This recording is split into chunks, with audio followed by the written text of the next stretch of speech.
Сайн мэцхан үзэгчдээ 7 хоног бүрийн даваагаас баасан гарагт 11-ээс 14 цагийн хооронд үзэгч танд хүрдэг Монголын мэдээ мэдээллийн хөтөлбөрөөр энэ 7 хоногт хүрсэн онцлох мэдээллүүдийг танилцуулахад бэлэн боллоо.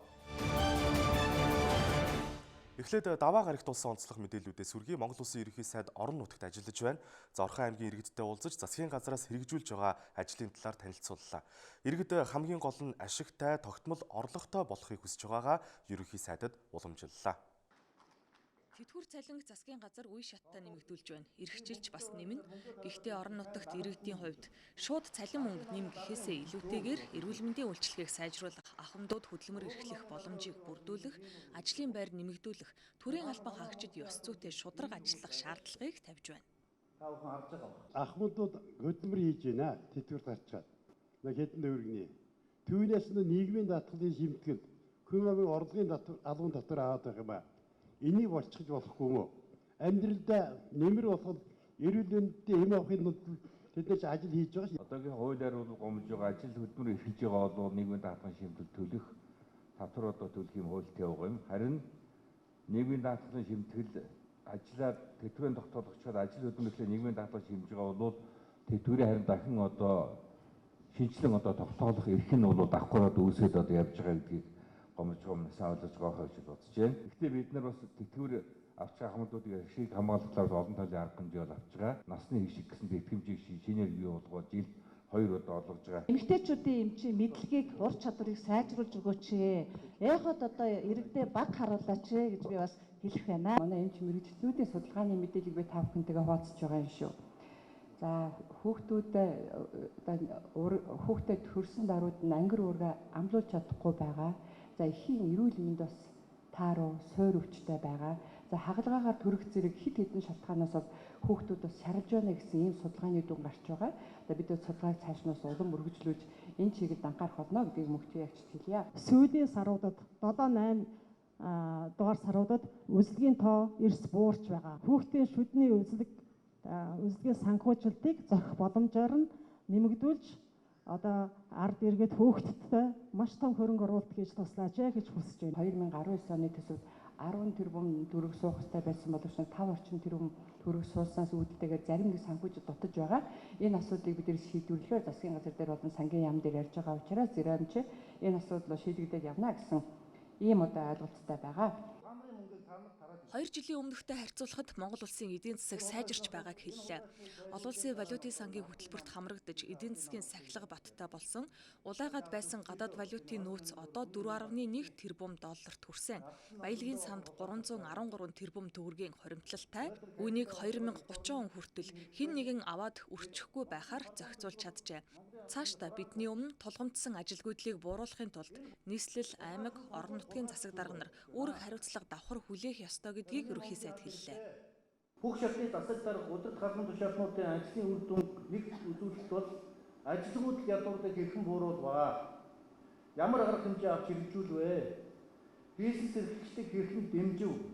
Үр дүн нь ямар байв? Хичнээн хүн ажлын байртай болов гэдгээр хэмжнэ гэж ерөнхий сайд хэлсэн.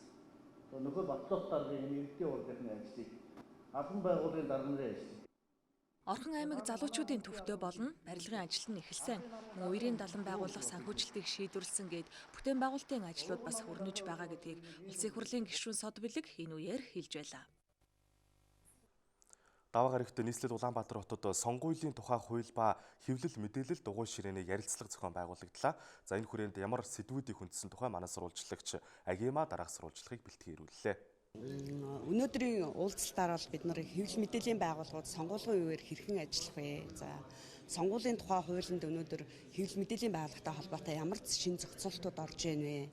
За өөрийн зохицуултын байгууллага бол одоо хэвлэл мэдээллийн салбарт хэрхэн сонгуулийн үеэр ажиллах вэ гэдэг талаар бол хэлцэж байна. За сонгуулийн хуулинд бол мэдээж тодорхой хэмжээний нэмэлт өөрчлөлтүүд орж батлагдахаар одоо улсын хурлаар орохоор хүлээгдэж байгаа юм байна.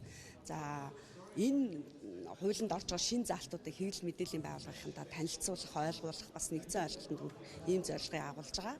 За үүнээс гадна сонгуулийн тухай хуультай зэрэгцээд хэвлэл мэдээллийн салбарын өөрийн зохицуулалтын байгууллага бол сонгуулийн үеэр бол бас арай өөр байдлаар ажиллана гэсэн ийм бодлогыг бол бид нар хэвлэл мэдээллийн зөвлөлийн удирдах зөвлөлөөс саяхан гаргаад байгаа. Тэгэхээр энэ бодлого шийдвэрээ бол бид нар бас өнөөдөр танилцуулж хүмүүсээс санал авах ийм зорилготой байна.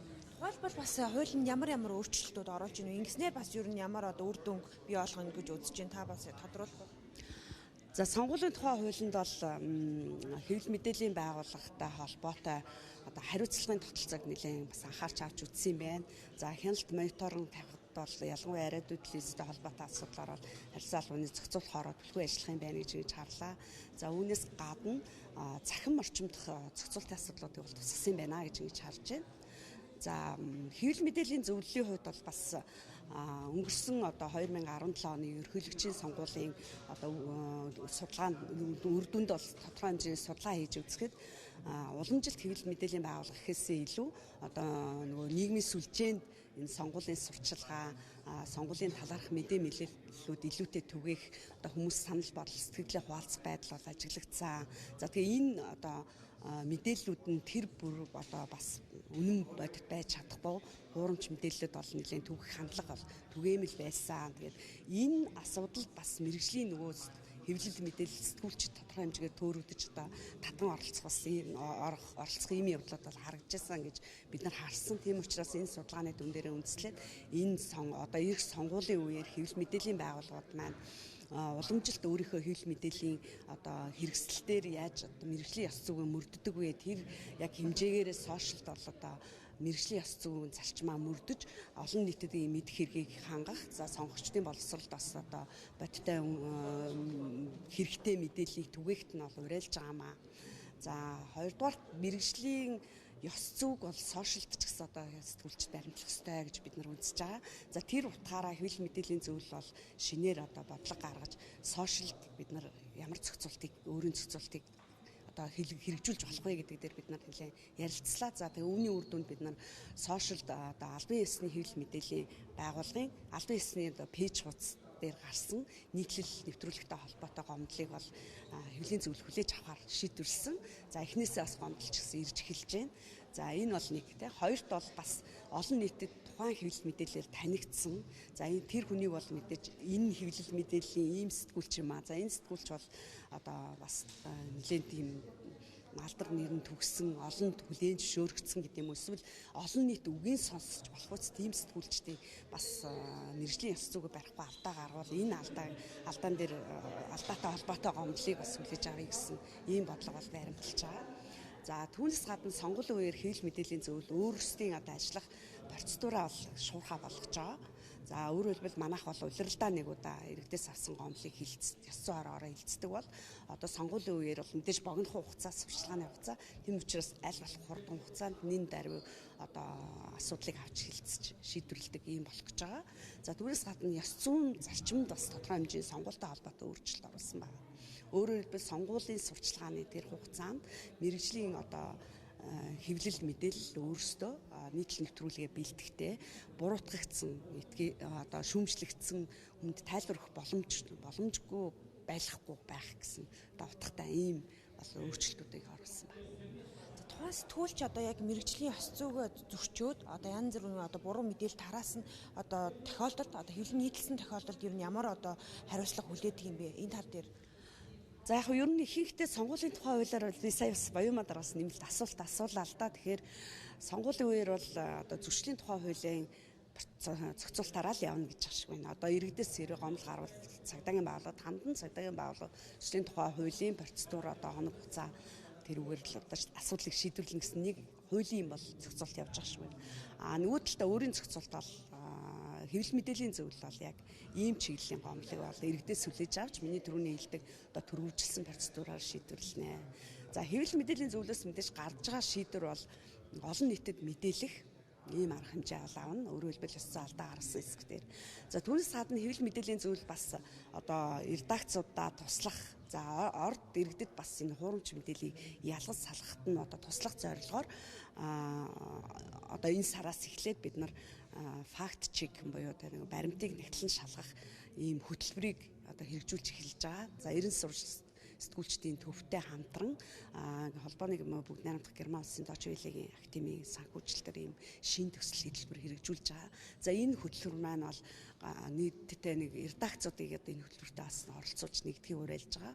20 гаруй редакцууд нийлээд нэг сүлжээ байгуулад тэгээд тэр сүлжээгээрээ бол одоо олон нийтэд нөгөө түгээгдэж байгаа мэдээллийн баримтыг нэгтлэн шалгаад яг мэргэжлийн сэтгүүл зүгүүднээс энэ мэдээлэл одоо баримттай мэдээлэл байна. Эсвэл одоо баримт их сурвалж байгаа бол гүйцэд нэгтлаагүй мэдээлэл байна гэдгийг илрүүлж олон нийтэд мэдээлэх ийм одоо үйл ажиллагаа бас явуулж байгаа.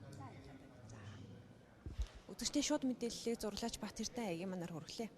Өвөр хангай аймагт энэ жил 7 сая мал өвлжих төлөвтэй байна. Малчид хадлан тижээлийн нөөцөө хэрхэн бэлдэж байгаа, мөн төв суурин газрын өвлийн бэлтгэл ажил ямар байгааг манай Өвөр хангай аймаг дахь сурвалжлагч дараах мэдээллийг бэлтгэн ирүүллээ. Өвөр хангай аймгийн бүр цуманд намарчж байгаа мягмаржав 300 гаруй толгой малтай. Бэлчээрийн даацах хэтэрсэн тул сүүлийн хэдэн жил малынхаа өвс тижээлийг худалдан авч байна. Хотрын бэлтгэл хангах шинжтэй тиймэрхүү ихтэй. Бэлчээр бол одоо хомсхон байна дөө. Гарц ч муутай байна. Ер нь бэлчээрийн даац бол гэтэрчээд байна шүү дээ. Сайхан номор болж байна. Малынхаа өвс шимээр ер нь эсвэл цалин хэрэг боловсруулах. Боловсруулна. Дажгүй шүү. Ер нь малынхаа югаар л хөдөөний үед чинь сайхан амтэрч байна да. Малынхаа үр шимээр амьдарч байгаа тэдэн шиг олон малчин энэ жил өөр аймаг руу отор нүүдэл хийхээр байна. Өнгөрсөн жил гэхэд тус аймагт 12 мянган толгой мал хоригдсон. Өвөлжилт хүндэрч болзошгүй эрсдлээс сэргийлж аймгийн удирдлагууд ямар бодлого барьж байгааг тодрууллаа. Бид цагуурын байгууллагаас мэдээ авч за өв сургамлын бүтцээ авч үзлээ. За ер нь бол дийлэнх сумдууд л өвөлжилт хүндрэх магадлал их өндөр байгаа.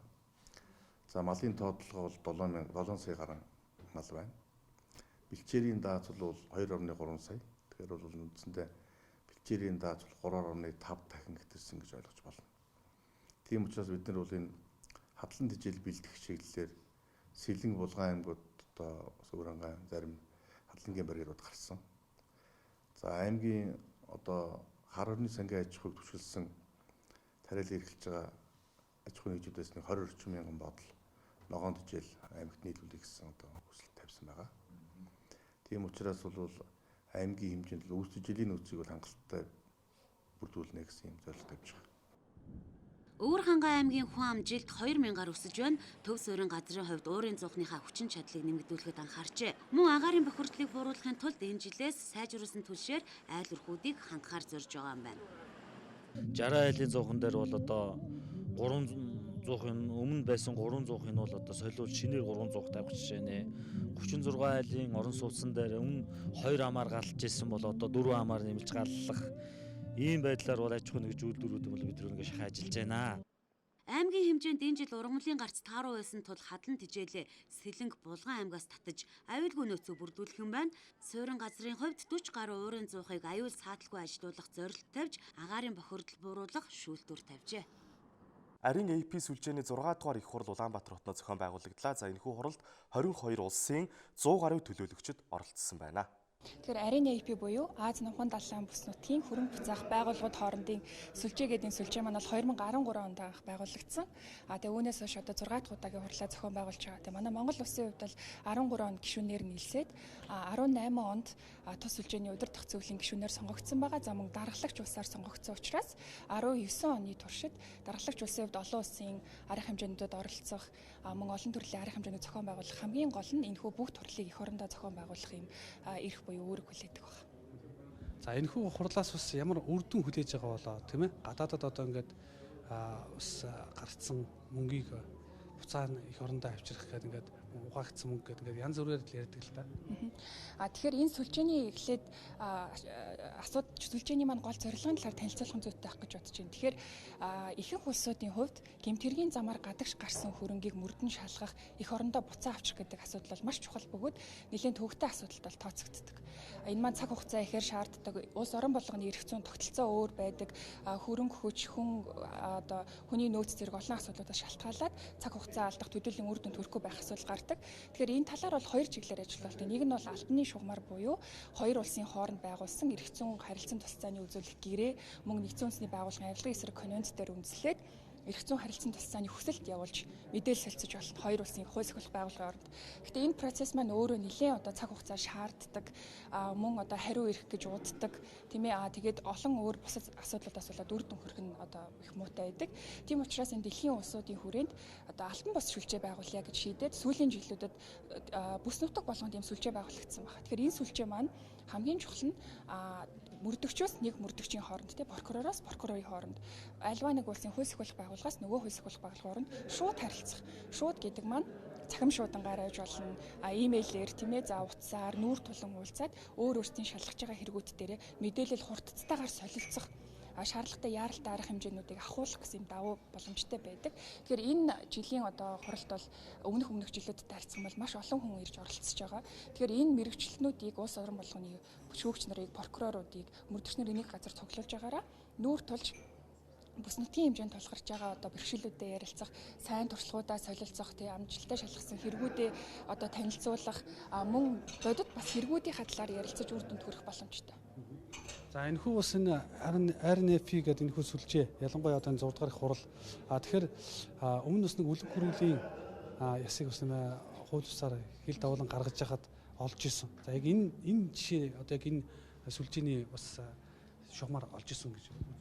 Тий, энэ бол энэ яг сүлжээгээр дамжуулж мэдээлэл солилцсны үр дүнд одоо бүгд найрамд Солонгос улсын одоо ерөнхий прокурорын газраас манай одоо холбогдох хууль сахилах байгууллагуудад мэдээлэл ирүүлээд за түүн дээр нь үндэслээд бас манайхаас хамтран мөрдөн шалгах ажиллагаа явуулж амжилтанд хүрсэн байна.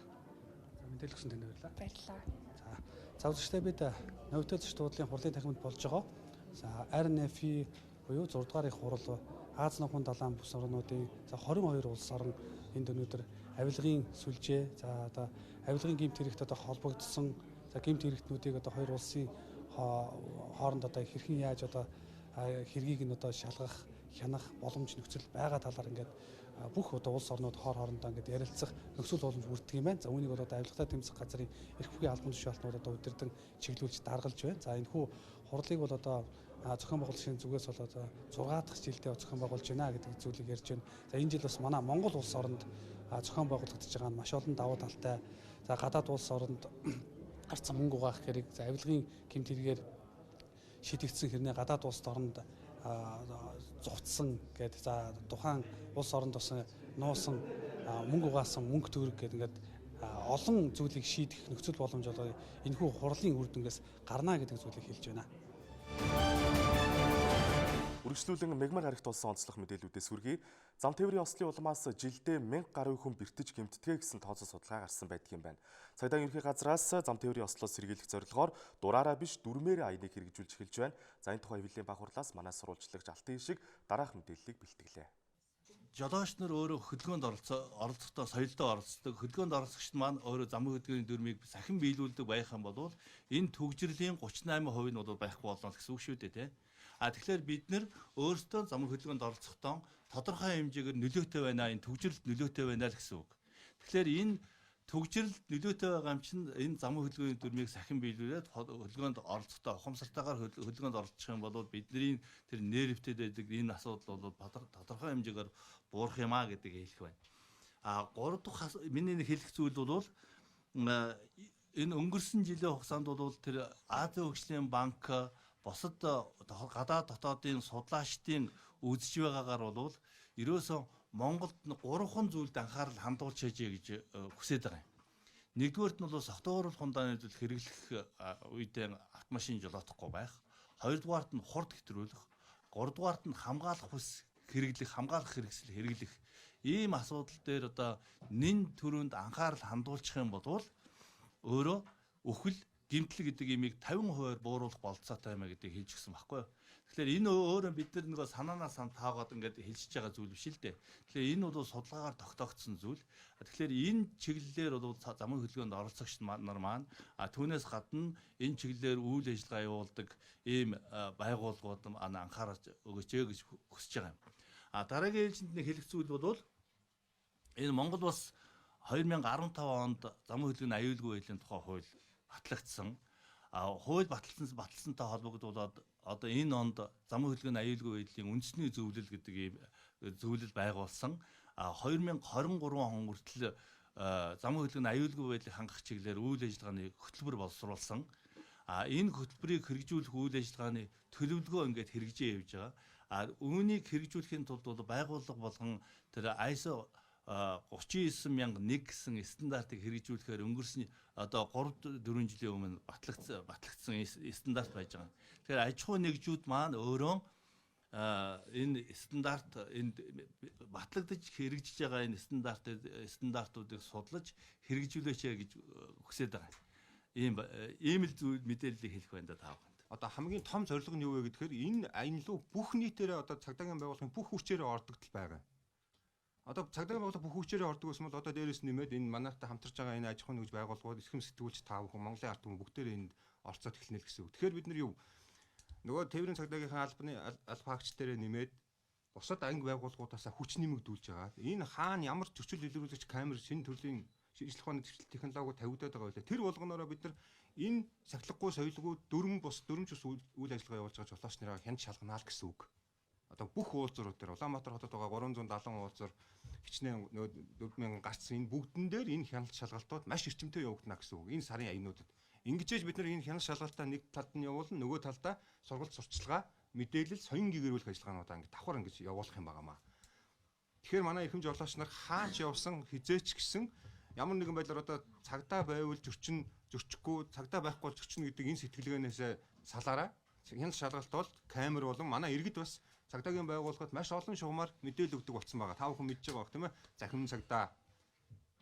Цагдаагийн ерхий газрын хэвлэл мэдээллийн төв ингээ вебсайтууд. Тэгээд нөгөө өшөө маш олон сайтууд байгаа.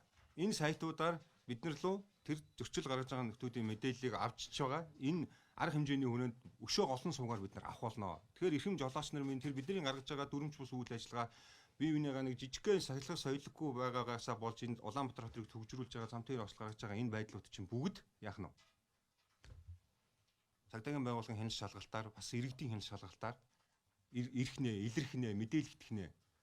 Тийм учраас та бүхнийг энэ аяныг дэмжиж оролцоорой гэдэг зөвлөмжийг ахин хүргэж байгаа. Аймагуд одоо суран газрууд бүртгэгдсэн байгаа.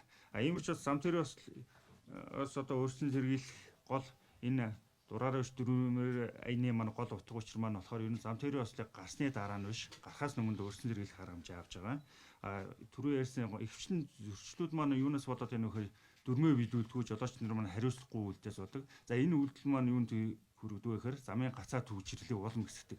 Жишээлбэл одоо уулзуур нэвтрэх гэрлэн дохой зөрчөөд тухайн гэрлээр амжих гэж орж байгаа мөрөгдснөөс болоод тухайн уулзуурал дээр ослол гарснаас болж замын хөдөлгөөний төвчрөл маань бүтэн өдөржингөө ингээд сунж иж үргэлжилдэг. Ийм учраас нэг жолоочийн буруутай буюу зөрчил гарсан үйлдэлээс болоод энэ зам хөдөлгөөний маань ачаал төвчрөл улам ихсээд өмнөөс гараад цаад хор уршиг нь болохоор хүний аймнаас эрүүл мэнд бол явждаг. Дэлхийн ухаалаг хотуудын туршлага судлах ажлын хүрээнд ухаалаг хотууд тогтвортой хийгээд хөдөлгөөнт байдал сэдвт олон улсын баг хурал Монгол улс зохион байгуулагдлаа. За хурлаас манай сурвалжлах баг шууд мэдээлэл дамжуулсныг одоо хүлээн авч үзнэ үү. За ер нь Улаанбаатар хотын хувьд бол бид мэдээж энэ зам тээврийн тулгымцсан асуудал бол агаар орчны бохирдол, зам тээврийн төгжрөл, засаглалыг сайжруулах, захин үйлчлэгээ зэрэг салбар бүхэн бол хэрэгжүүлж байна. За өнөөдрийн энэ хурал маань бол олон улсын хурлын биднэрт ямар зорилготой вэ гэхээр иргэдийн захин оролцоо бол олон улсын туршлагыг судлах, за мөн одоо төрийн байгууллагуудын уялдаа холбоог сайжруулж идэвхжүүлэх, за мөн хувийн байгууллагуудын оролцоог дэмжиж туршлага солилцоход бол гол утга учир нь оршиж байгаамаа. Зам тээврийн одоо систем сүлжээний одоо уялдаа холбоо яаж хийх вэ? Бусад дэд бүт салбартайгаа яаж холбогдох юм? Ялангуяа энэ мэдээллийн технологиг хэрхэн авч ашиглахын нэвтрүүлэхийн тэр чиглэлээр бас одоо энэ хэрэгж байгаа төсөл хөтөлбөрүүд талаар бол илүү танилцуулгууд бол хилцүүлэгдэнэ. Манай дээр бол энэ юуны ухаалаг тээврийн системийн одоо хөгжүүлэх үндэсний хөтөлбөр боловсрогдоод явж байгаа. Энэ чиглэлээр судалгааны ажлууд хийгдсэн, зарим нэгэн туршилтын дөслүүд хэрэгжиж байна. Одоо энэ хотын одоо энэ төлбөр хаагцыг үүсгэх юм уу, хотдоор гэрлэн дохойн удирдлагын систем ч юм уу, энд бид ухаалаг систем нэвтрүүлэх юм бол энэ төгжрлийг багасгах тий. Төгжрлийг багасгаар эргээд энэ одоо байгаль орчин нөлөөлөх одоо хүмүүсийн эрүүл мэндийн хамгаалалтлаас чинь тий утаа үнээр энэ бол үүсэж байгаа зүйл байгаа. Энэ талаар бол төлөлтүүдийг шийдлүүд хийх боломжтой. Тэгэхээр Германы одоо энэ судлаач эрдэмтдийн дид туршлага одоо энэ чиглэлээр хийсэн туршлагыг судалж үзээд бас хамтын ажиллагаа хэрэгжүүлээд хоттойгоо энэ чиглэлийн ажил хэрэгжүүлэх юм бол олон ажлуудыг хийх бүтээх боломжтой гэж үзэж байгаа. Манай зам тээврийн хөгжлийн сайд энэ хотын засаг даргатай хамтарч явуулсан санамж бичгээр бол энэ ухаалаг тээврийг хөгжүүлэх энэ тусгай автобус тусгай М гэж ярьдаг те тусгай тээвэрлэлтийн автобусын үйлчлэгээ за цахилгаан одоо автомашиныг те дэлгүүр нэвт хөгжүүлэхэд олон ажлууд байгаа л да. Энэ чиглэлээр хийсэн ажлуудын талаар бас эхлэлүүдээр бол орон хийсэн ажлынхаа үр дүн эх оны эх 2-3 жилийнхаа зорилттой төлөвлөгөөнүүд бас гаргаж хэлцэх болно. Тэгэхээр Монгол улс бол энэ ухаалаг тогтолцоор бас нэлээд сайн орж ийн гэж манай мэргэжлийн улсууд хэлээд байгаа юм. Тэгэхээр энэ ухаалаг гэдэг юм маань угаасаа ухаалаг картнаас өсвөлээд ухаалаг от хүртэл энэ том орон зайд л ухаалаг хэрэглээ бий болж байна гэж байгаа юм. Юу хэлээд байна вөхтэй зэрэг хүний юм уу эсвэл одоо тодорхой байгууллагын хийх ёстой юмыг юмс програм тусламжаар хийгээд байдаг. Тэр юмыг бий болгоцсон байгаа. Тэр юмыг хүчээр хүний хийх ёстой юм бол маш их хялбар болж тэрний хэрэгжээд ажил болдог л энэ л тогтолцоог нийт нь ухаалаг гэдэг байгаа юм. А ер нь бол сонирхолтой хэлэхэд хүн гэдэг зүйл бол амьтны нэг зүйл. Тэгээ энэ бол Homo sapiens sapiens гэдэг нэртэй монголоор хэлэх юм бол энэ ухаалаг хүн гэсэн үг. Тэгээ хүн шиг юмыг л бий болгож гин гэсэн үг. Тэр нь хүний үйл ажиллагаанд тусалж байна. Энэ нийт тогтолцоог бол одоо ухаалаг тогтолцоор шилжиж байна гэж ингэж үзэж байгаа юм. Өнөөдөр бас Германы олон солонгосын ухаалаг хотын туршлагыг бид бас хуваалцаж байгаа шиг байна. Ер нь гадны улсуудаас одоо нийтлэггүй нэвтрүүлэх шаардлагатай ямар одоо ухаалаг систем байна гэж харж байгаа юм бол. Тэгэхээр энэ аж үйлдвэрийн 4-р хувьсгалын үр дүнд бий болох олон юмны нэг томоохон хэсэг нь бол энэ ухаалаг хотыг бий болгох асуудал гэж ингэж үзэж байгаа юм. Аж үйлдвэрийн 4-р хувьсгалын 23 технологиг одоо яриад байгаа. Тэр 23 технологиос хамгийн өргөн шингээж хэрэгжиж байгаа энэ хэсэг бол яг ухаалаг хотыг бий болгох асуудал. Тэгэхээр ухаалаг хотыг бий болгоно гэдэгтээ зэрэг энэ маш олон юм орд юм байна л да.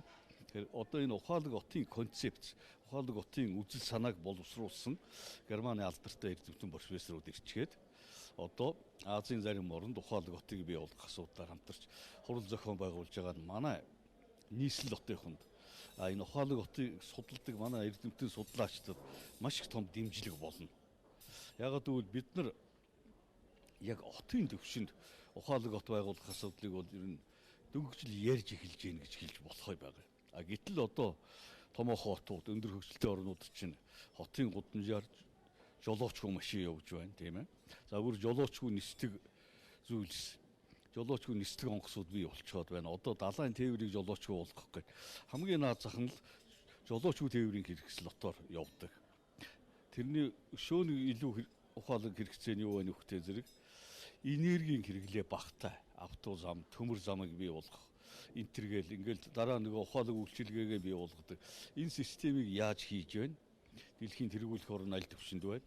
Монголчууд юунд гарах ёстой гэдгийг л энэ 4 өдрийн хурлаар одоо гарч ирэх байх гэж бодож байгаа. Энэ 4 өдрийн энэ хурлын үндсэндээ баг бүх зардлыг Германы шинжлэх ухаан боловсролын яамнаас гаргаад бидэнд бол ерөнхийдөө одоо оюун санааны нэлээд том хөрөнгө оруулалт гэхээр ирсэн байгаа. Говийн бүсийн аймагуудын аврах шалгаруулах цэрэг спортын дүл тэмцээн Өмнөг аймагт зохион байгуулагдлаа. Ерөнхий боловсролын сургуулийн сурагчдын дунд эх оронч үзэл санааг төлөвшүүлэх зорилгоор энэхүү тэмцээн зохион байгуулагддаг юм а. Энэ жилийн тэмцээнд Өмнөг говь, Дорно говь, Дунд говь, Говьсөнбөр аймгийн Далгаруу сурагчид цэрэг армийн 12 төрлөөр өрсөлдөж аварга шалгарууллаа. Тухайлбал жагсаалын үзүүлэх тоглолт, тасгийн захирагч нарын дундах тэмцээн, биеийн тамир, хийм, гранатчиталт, галын бэлтгэл, хөнөөлийн голомтоос шархтан татан гаргах үзүүлбэрээр өрсөлдөжээ. Өмнө нь 2016-2017 он цэрэг спортын дүл тэмцээнд Өмнөг аймгийн багт оролцож байсан. Цэрэг спортын дүл тэмцээн нь ерөнхийдөө хүн болгоны одоо хүүхд бидний төлөвшил одоо хүн чанар одоо төсвөр хатуужил төвчээрийг одоо нэгтаршуулж өгдөг ийм тэмцээн байгаа. Цэргийн дүл гэдэг бол ер нь хүмүүс ярьдаг тийм хуулийн хэцүү ер нь бэрхшээлтэй гэж ярьдаг бол чаг үндэ бол тийм ч хэцүү биш. Зүгээр л хөөхөний жоохон тийм хандлага л байт юм байлээ. Тэг манайх болохоор зүүн баян цэргийн 330 дотор ангиллахаар цэргийн бэлтгэл 7 оны хугацаанд хийсэн. Дорно аймгаас одоо бид 12 хүний бүрэлдэхүүнтэй сурагчдын бүрэлдэхүүнтэйгээ бид хүн энэ тэмцээнд одоо оролцож байна.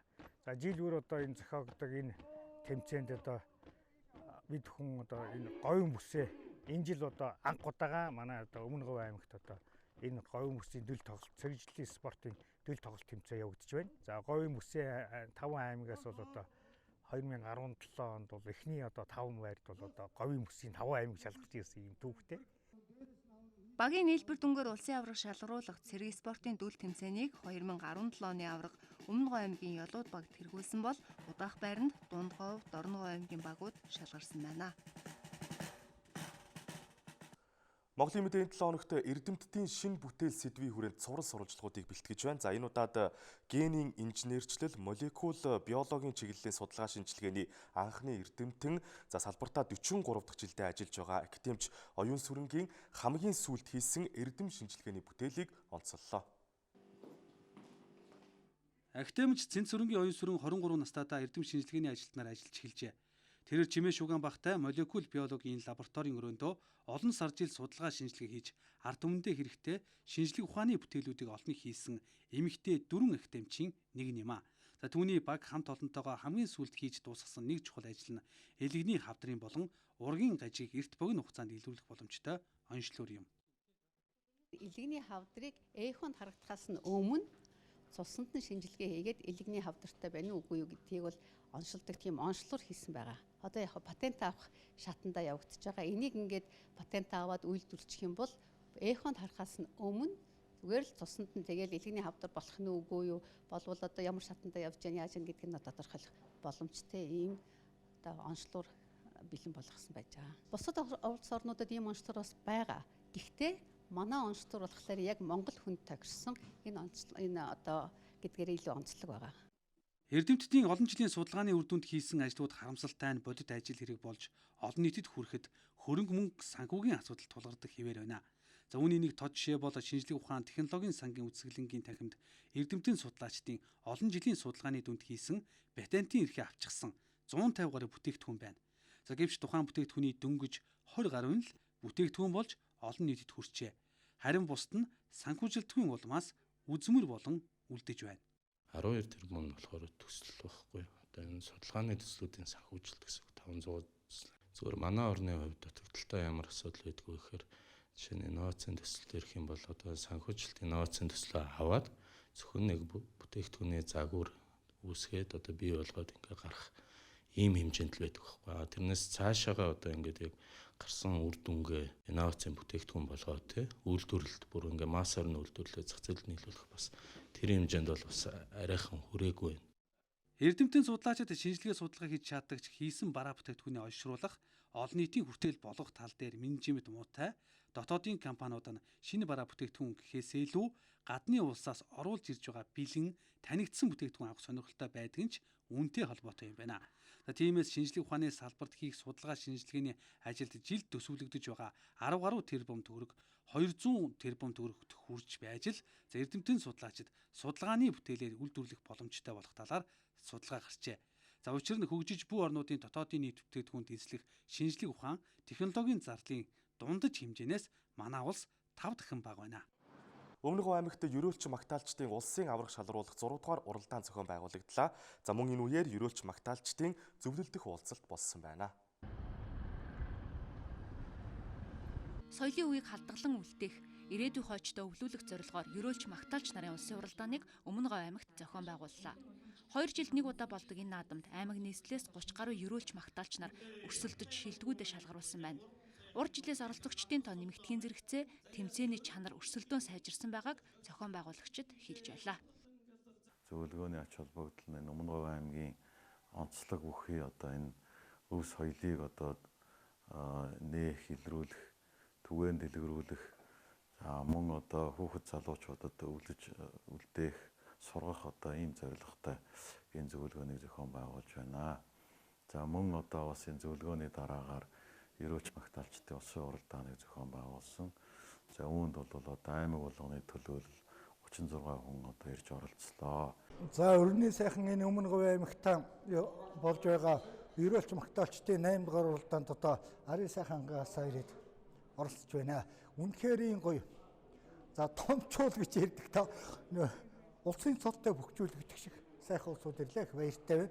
Сайхан залуучууд орж ирж байна. Энэ хүүхдүүдтэй л өвлүүлэх гэж одоо 60 хэдэн настай бид өхөр энүүний төлөөлөлд зүтгэж явна доо.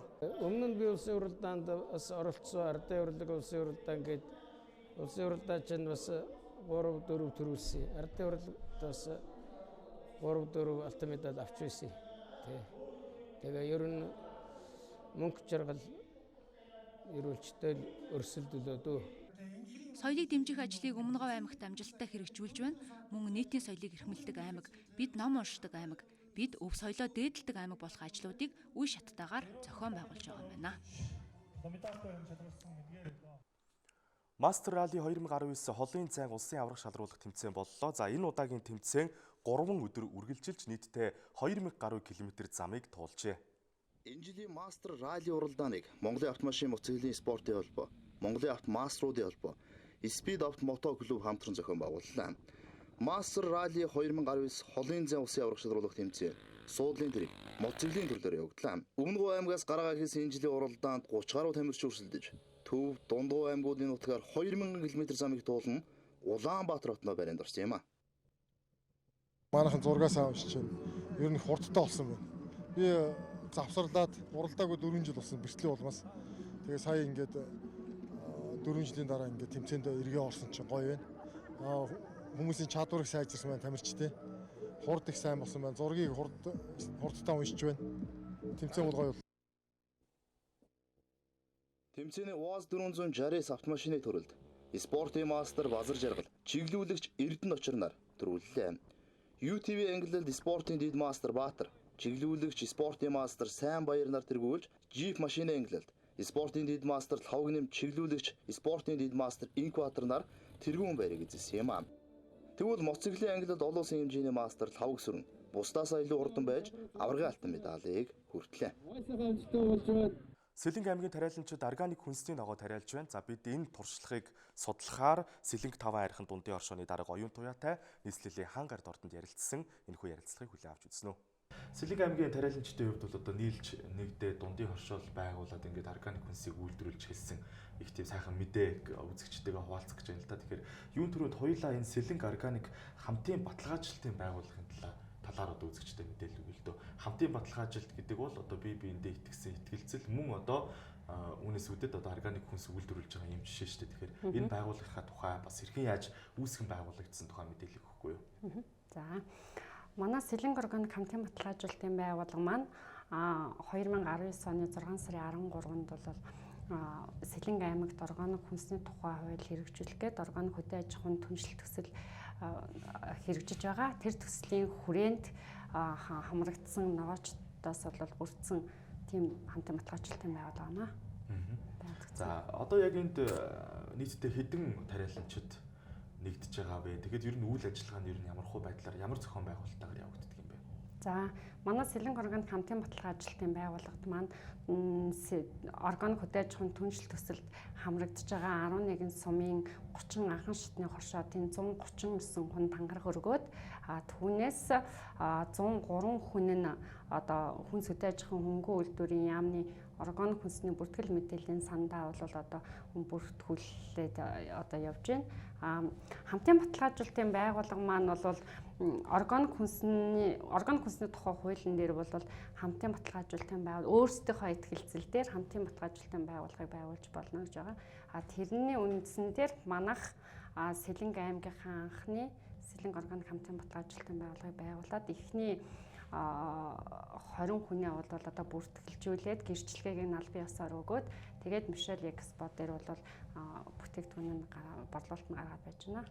Хүнсний ногоо гэдэг бол одоо айл өрхийн ард түмний эрүүл мэндтэй шууд холбоотой хамгийн одоо чухал зүйл болоод байна л та. Бид бол одоо саяхны хүртэл органик хүнс хэрэглэе гэдэг тухай нэг их одоо ярьдаггүй байжгаад одооноос эхлээд бид бас чанарт анхаардаг болчиход байна л та. Яг энэ органик хүнс гэдгийг ямар тодорхойлолтоор ер нь тодорхойлдгийг болоо? За органик хүнс, органик гэдэг үг маань өөрөө бол байгалийн гаралтай, ургалмын болон амьтны гаралтай гэсэн үг. Тийм болохоор химийн бордоо болон химийн пестицид ораагүйгээр гарч байгаа хүнсийг бол органик хүнс гэнэ. 2016 онд органикийн тухай хууль одоо санаачлагдаж батлагдаад 17 оны 1 сарын 1-ээс эхлээд ингээд хэрэгжиж эхэлсэн. Тэгээ одоо ингээд 2 жилийн дараа буюу 2019 онд л ер нь одоо органикийг хүмүүс мэддэг болж байна. За түүний дүрм стандартыг мөрдүүлдэг болж байна. Үүнээс өмнө ер нь ямар хөө байсан юм бэ? Бидний хэрэгэлдэг ер нь ногоо чанар нь ямар төвшөнд байсан.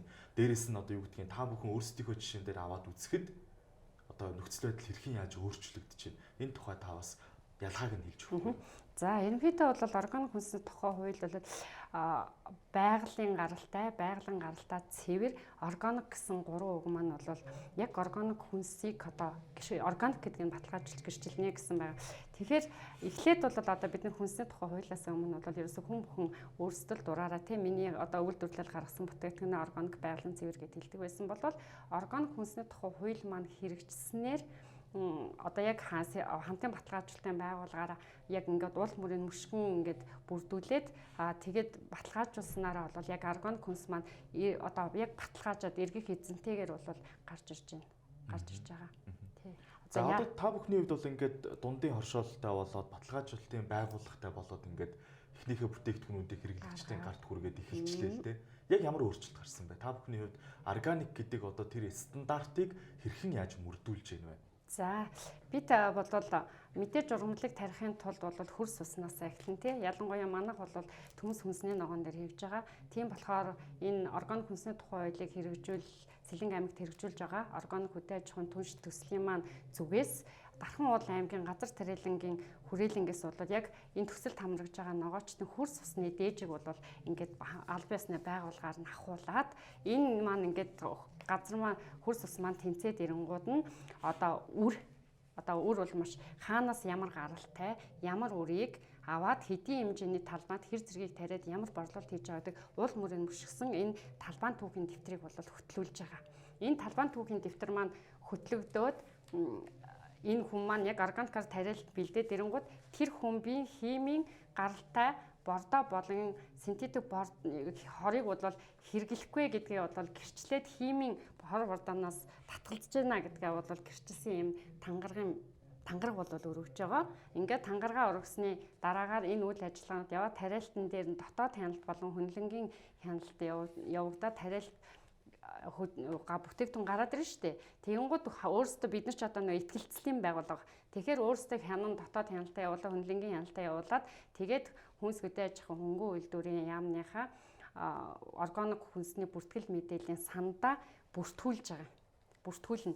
За бүртгүүлэхдээ яг тийм төрлөө юу яагаад сорттойгоо ерөөсө бүх юмтайгаа ингэж яамд бүртгүүлийн код аваад манай Сэлэнг органик хамтын баталгаажуулалтын байгууллага маань бол тэр хүний бүтээгдэхүүнийг гэрчилсэн юм гэрчилгээ олгож байгаа.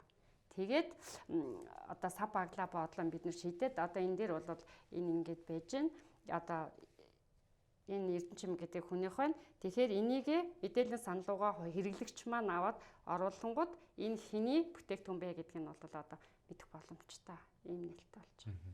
Танай байгууллагын хувьд бол яг нөгөө хамтын буюу дундын хоршоол учраас бие биендээ хяналт тавиад явчихж байна л да. Яамнаас яг ингээд бэлэн болоод гараад ирж байгаа хэрэглэгчдэд хүрэх гэж байгаа тэр хүнсний ногоон дээр ер нь ямар хяналтуудыг тавьдаг юм бэ? Хөндлөнгийн хамтын баталгаажуулалтын байгууллага тухайн ихтгэлцэлээр явдаг. Тэр ихтгэлцэл юуны байгууллагын гишүүдээр болвол одоо төрийн бас байгууллага тий бусад эрдэм шинжилгээ хөнгөрөөд байгаа. Мэргэжлийн хяналт болон хөдөө аж ахуйн яам бол хөндлөнгийн хяналтаар бол хяналтаа тавиа явж байгаа. Одоо энэ бүтээгдэхүүнүүдээ гарч ирж байгаа нь бол одоо сая Мишель экспортер гэхэд мэргэжлийн хяналт, нийслэлийн мэргэжлийн хяналтын хүмүүс ирээдүйд бүх дэвч нь аваад лабораторийн шинжилгээ хийгээд одоо тийм шинжилгээ хийж одоо баталгаажуулж өгч байна. Сэлэнг аймгийн тариаланчид бол сайн жишээ үзүүллээ л дээ. Та бүхний хувьд бол үүний одоо анхдагчдын нэг ингээд болоод гараад ирлээ. Ер нь ингээд өмнө хяналтгүй юу гэдгийг стандартгүй ч байдаг юм уу? Ингээд өөрсдийнхөө дураарч гэдэг юм уу те ингээд тариалдаг байж хаад одоо ингээд стандарт мөрдүүлээд ирэхээр хэрэг хүндрэл гардаг юм байна. За жишээлбэл тариаланчдын хувьд гарч байгаа зардлын хувьд өндөрсөж байгаа ч юм уу? Эсвэл хүндрэлтэй бэрхшээлтэй зүйлүүд хэрэг гардаг юм байна. За яг тэр дээр бол асуудал бас байна. Яагаад гэвэл одоо айгүй олон янзын химийн бордоо одоо жишээ нь төмсийг бол маш хурдан томруулдаг ч юм уу тий одоо ингээд хорхоо шавьж гарахад шууд л нөгөө нэг хопсцитэ хороо авчрал цацчдаг ч юм уу тийм юм бол одоо байсан газар бол авч ирсэн бол органик хүнсний тухай хууль хэрэгжээд өөрсдийгөө ихтгэлцэлтээр ингээд баталгаажуулаад ирэнгүүт бүр одоо хөндлөнгөөс хүмүүс очиод хянах болоо цаг хугацаа алдан өндөр зардал гарна. Харин зэрэгцээ хүмүүс нэг нэгийг хянахад бол одоо маш ил болж байгаа. Хяналт нь бол ил болж явж байна. Тийм болохоор хамтын баталгаажлалтын байгууллага маань өөрөө өөрсдөө хянаад өөрөө өөрсдийнхөө амийг баталгаажуулаад яг органик бүтээгдэхүүнийг бол үйлдвэрлэж гарч байгаа. Тийм онцлогтой. Органик бүтээгдэхүүнүүд бол бас зөвхөн ургалтыг яриад байж болохгүй юм л да. Ургац хураалт, хадгалалт гэх мэтийн олон асуудлуудыг ярина. Энэ дээр ер нь бас ямархуу байдлаар та бүхэн шийдэж байна. Энэ ургац хураалт, хадгалтын асуудлыг.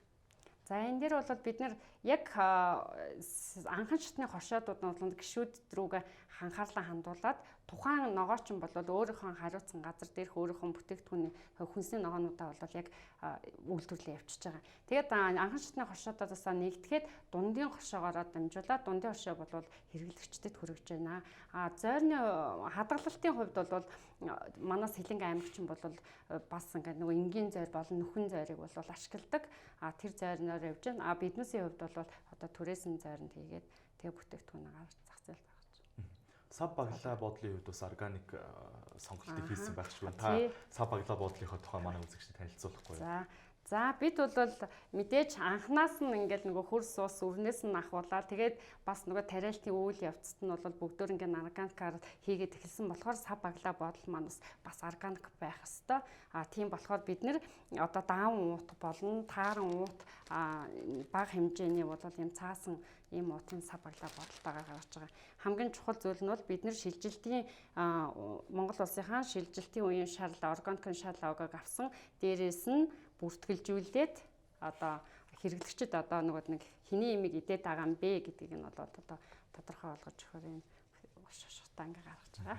Худалдаанд байгаа бусад хүнсний ногоонуудыг бодох юм бол та бүхний хувьд за чанартай болгож чинь сав баглаа буудлын хувьд бас ингээд органик болчих чинь гэхээр үнийн хувьд бол бас нэг тодорхой хэмжээгээр үнэтэй байх гэж би бодож байна. Иргэдийн хувьд ер нь үүнийг хэрхэн яаж хүлээж авч чинь. Миний бодлоор бол иргэд аливаалхал ер нь хямдхан 100-200 төгрөг 50-60 төгрөгөөр ч байсан хамаагүй хямдхан хүнсний бүтээгдэхүүн сонгож авчих гэдэг юм тал байдаг л да. Яг энэ хүнсний ногоон дээр та бүхэн яг ингээд худалдаанд гаргаад ирэхээр энэ байдал ер нь гайгүй сайжирсан байна уу эсвэл хിവэрэ байгаад байна уу сонголтын тухайд?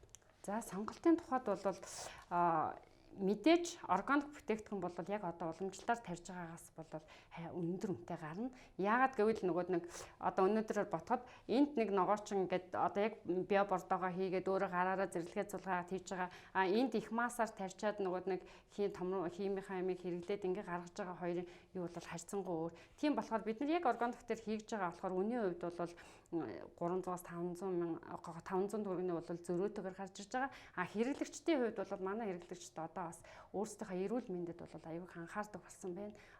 Одоо энэ Мишель Экспот нэг 7 хоног цусаа харж байхад бол ер нь чанар байвал чанартай л байвал бид нар баталгаатай чанартай юм авч идчихвэл одоо яг үнэн дээр бол асуудал байхгүй гэж бол одоо дийлэнхэнд хийж байна. Одоо энэ бол надад бас сайшралтай санагдаж байна. Одоо яг ингээд органик болгоод ирэхээр ургац хурааж байгаа тэр тоон үзүүлэлт бас багасаад ирж байна гэсэн үг шүү дээ. Нөгөө хүчээр химийн бордоогоор хэд дахин хурдан хугацаанд ингээд томруулдаг, өсгдөг, болгодог, болцтой болгодог энэ асуудал ингээд яваад ирэхээр ингээд юу гэдгийг тариаланчдын хувьд ч гэсэн өмнө олдог байсан ашиг нь ингээд багасаад ирж байгаа байх та. Энэ дээр ер нь одоо танай хоршоолд байж байгаа тариаланчд ямар байр суурьтай байна?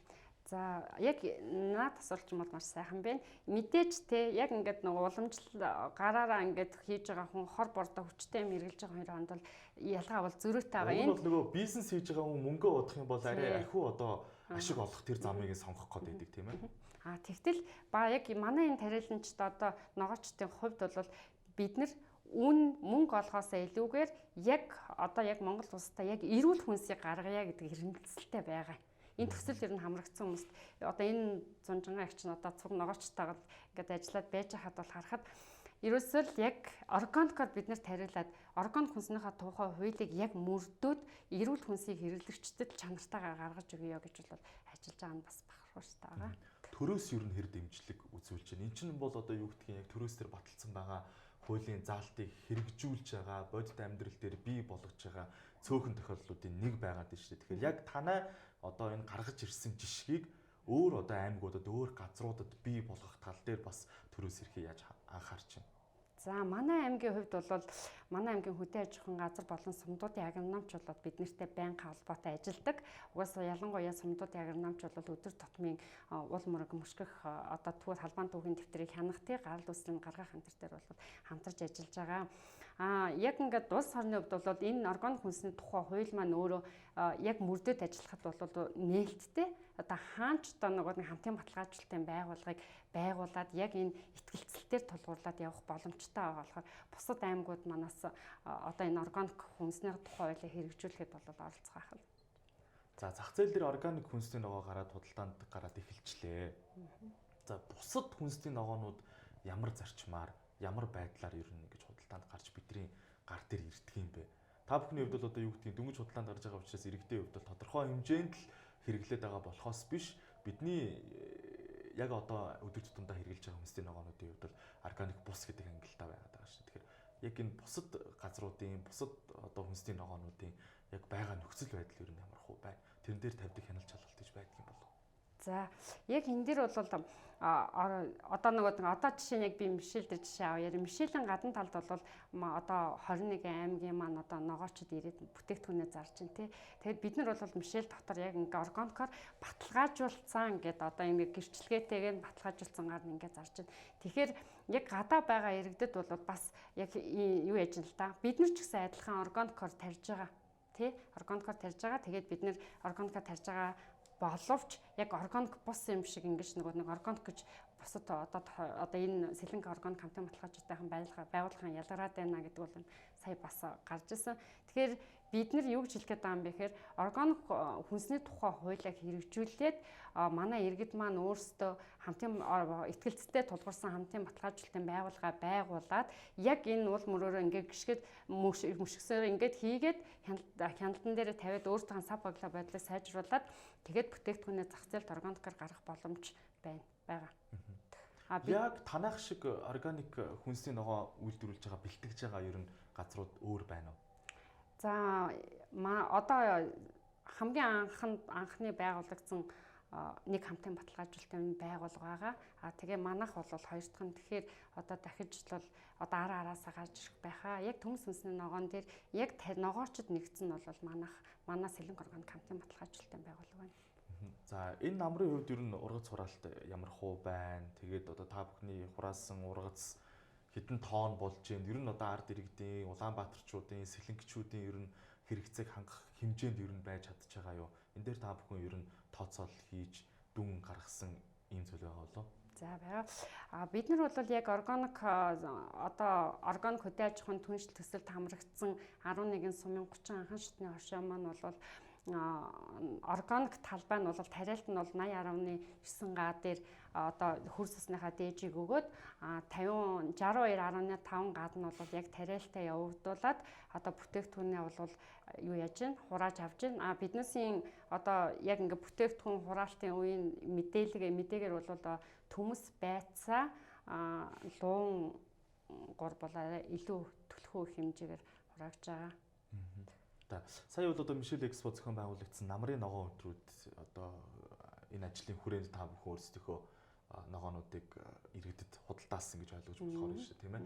Ер нь одоо юу гэдгийг цаашдаа хүнсний бүтээгдэхүүн зарж борлуулдаг дэлгүүрүүдээр ч байдаг юм уу, томоохон худалдааны төвүүдээр та бүхний энэ одоо хүнсний ногоонууд худалдаалагдах болов уу?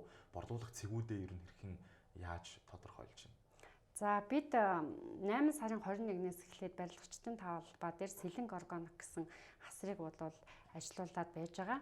Тэр асар маань бол 10 сарын 15 хүртэл барилгачдын талбай дээр явагдана. Яг ингээд сав баглаа болоод бүх бүтээгдэхүүнээ авчирсан нь бол энэ Мишель Экспо намрын ногоон өдрүүд дээр оролцож байна. Энэ хувиа дуусгаад бид нар лавай худалдааны төвийн 5 хоногийн үцгэлэн худалдаанд бол бас дамжин оролцсон.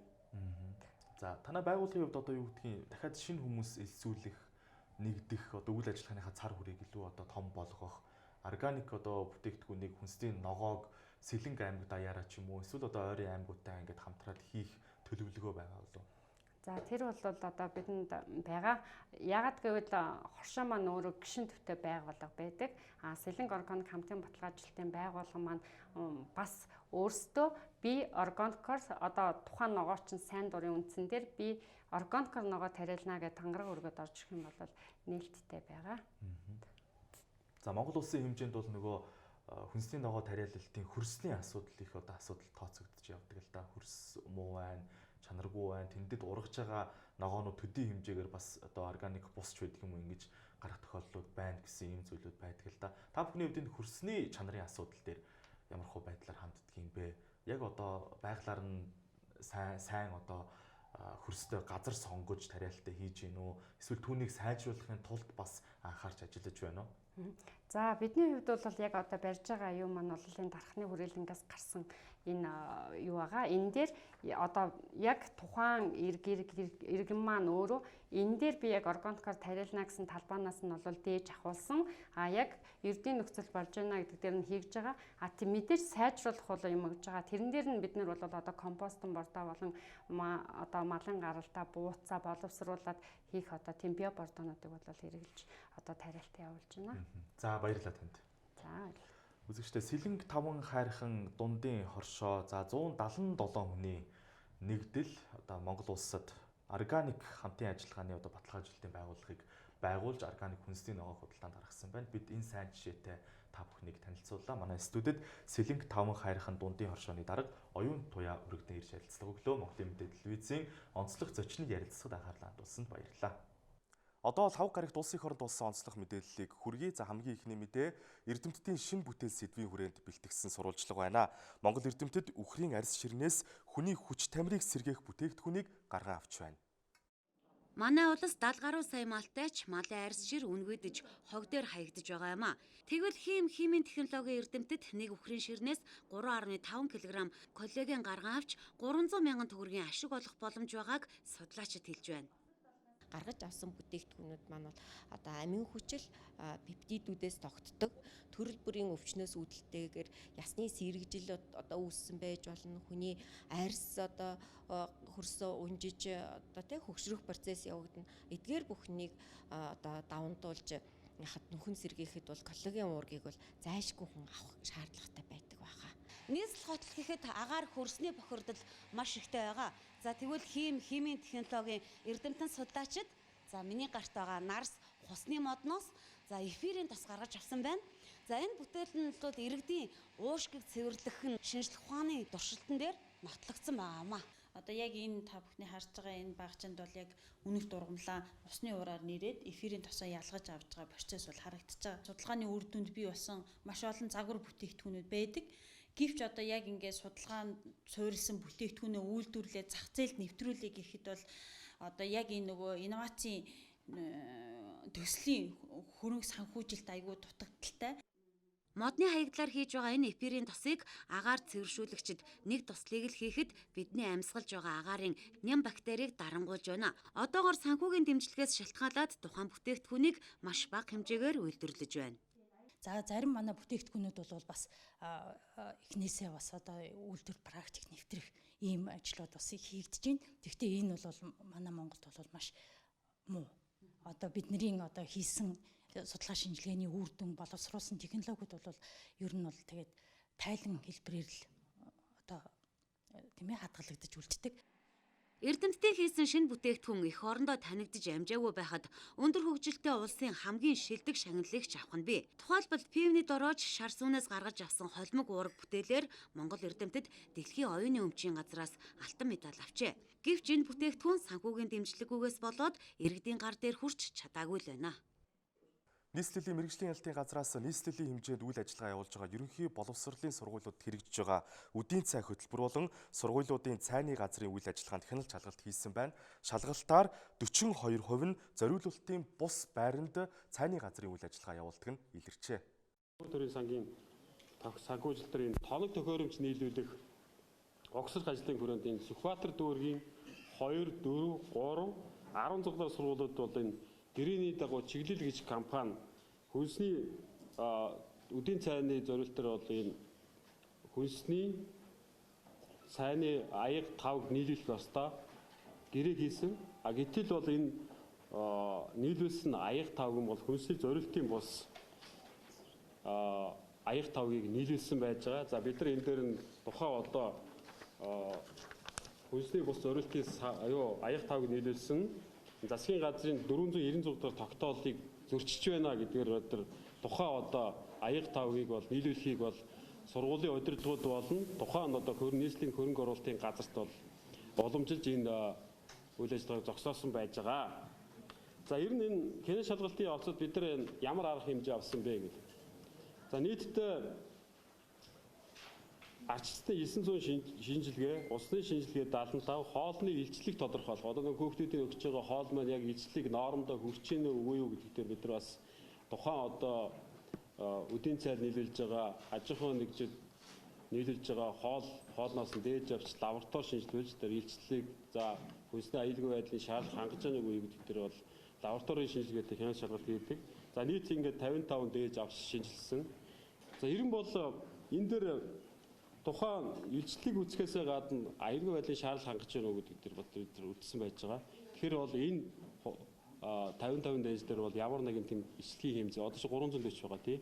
Нэг хүүхдэд одоо яг үдийн цайгаар авах нөгөө насны онцлог байгаа шүү дээ. Энд чинь 6-аас 9 настай хүүхдэд үдийн цай хэрэгжүүлж байгаа. Тэгэхээр эдгээр авах одоо өдрийн нийт одоо хоногийн хэмжээ нь 1700-аас 1900 байдаг тий. Тэгэхээр одоо бол үдийн цайгаар авах юм бол 340 ккал илчлэгтэй хоол авах хэрэгтэй байдаг. За эндээ бол тухайн яг одоо энэ 55 дээжин дээр бол ямар нэгэн тийм илчлэг нормдоо хүрээгүй гэсэн юм гараагүй. Савны хувьд бол 2015 он Монголын засгийн газрын тогтоолоор 496 ингээд тогтоол хүнсний зориултын бас хувьсар савны талаар авах зарим арга хэмжээний тухай гэдэг. Энэ тогтоол гарснаас хойш ер нь бол хүүхдийн байгууллага хувьсар савыг бол бид нэр ашиглуулахгүй гэдэг байдлаар бол хэн шалгалтыг хийгээд тэгээд эхний нэг жилүүд зөөвөр зөвлөмжөө өгөөд ер нь хувьсар савны хэрэглэл багасгасан. Одоо цэцэрлэгүүдэд ч гэсэн сургуулиас гадна цэцэрлэгүүдэд хоол үйлдвэрлэл үйлчлэгэнд хэрэглэгдэж байгаа хүүхдүүдийн хэрэглэж байгаа ийм хувьсар сав бол байхгүй байгаа. Гэтэл саяны шалгалтаар манай 2, 3, Сүхбаатар дүүргийн 2, 3, 16 дөрөвдүгээр сургуулиудад яг нийслэлийн хөрөнгө оруулалтаар улсын төсвөөр ийм хоолны газрыг засварлаж одоо тоног төхөөрөмж олон аяг тавг хэрэгслийг хангасан байна. Тэгэхээр энэ бол өөрөө доороо ямар ч нэг хувцар сав маань хүнсний зориултын хувцар сав маань зориултын тэмдэглэгээтэй байх ёстой. Одоо та бүхэн энийг үзээрэй. Хувцар савны бидний энэ заавар зөвлөмжүүдийг гаргаад одоо сургууль цэцэрлэгээс гадна хоол үйлдвэрлэл үйлчлэгээ явуулж байгаа аж ахуйн нэгжүүдэд хүртэл хөрвүүлж ингэж ажилласан байгаа. Тэгэхэд яг энэ тэмдэглэгээ нөгөө байхгүй одоо энэ дээр байхгүй харин бүр зөрчсөн. Энэ дээр меламин ерөөсөө ямар ч тэр хүнсний зориултыг гэсэн тэмдэглэгээ огт байхгүй ийм 340 гаруй маяг халбах зэрэг яг энэ 3 төрлийн юм бол 4 сургуулиуд руу орж яг хөрөнгө оруулалтаар ингэ шиг нийлүүлж байгаа юм байлээ. Тэгэхээр бид нар бол энийг одоо бол нэгэн засгийн газрын тогтоол гарсан. Бид нар энэ дээр хяналт тавьж чинь хүүхдийн байгууллагууд бол хувьсар самнууд бол хэрэглэгдэхгүй гэсэн шийдвэр гарсан учраас бид нар энэ дээр хяналт тавиад энийг бол нийлүүлэхгүй шүү гэдэг байдлаар яг нийлүүлэгч байгууллага тэр хөрөнгө оруулалт газруудад нь бид нар албан бичгүүдээр бол хөргүүлчихэд байгаа. Энэ бол одоо хэрэглэгдэхгүй төрөлийг зогссон байгаа. Аслагдсан сум багийн эрүүл мэндийн төвд эмч дутагдaltaй байна. Тухайлах юм бол Хөвсгөл аймгийн зарим баг их эмчгүй ажиллаж байна. Манай сурвалжлагч анх хоёр дараах мэдээллийг бэлтгэлээ. Хөвсгөл аймгийн галт бүрэн тогтоох цэцэрлэг жаргаланд цагаан ус сумдын эрүүл мэндийн төвүүдэд их эмчийн оронтой байдаг ч ажиллах эмч олдохгүй олон жил болж байгааг малчид хэлж байна. Гэтэл сүүлийн үед малчдын дунд өвчлөл нэмэгдсэн байна. Эмнэлгийн тусламж үйлчлэгээр нь авч чадчихжээ. Гүү энтэй явахгүй чаддгүй шахуу те. Төв оруулалтын ах нэг үзүүлдэг. Тэгээд байж идэг.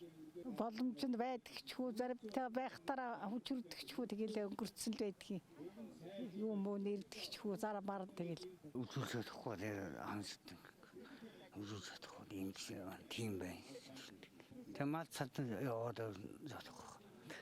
Яг миний зогсож байгаа газар бол за Хүсгэл аймгийн Цагаан улс сумын за Ужирт баг дээр одоо 1-р эмнэлгийн одоо нарийн мэрэгжлийн эмчнэр бол үзлэг онцлог хийж. За тухайлбал энд бол одоо эхо үзэж байна. За энэ үеийн шинэ нарийн мэрэгжлийн зүрх судасны одоо эмчнэр маань одоо нарийн үзлэг онцлог хийж байгаа. 2-оос 3 жилийн хугацаанд нэг удаа ч гэдэг юм уу нарийн мэрэгжлийн үзлэг онцлогоонд ордгоосоо болж за альва одоо өвчтнийг одоо хөндрүүлэх ийм эрсдэл байгаа гэж эмчнэрийн төлөө хэлж байлаа.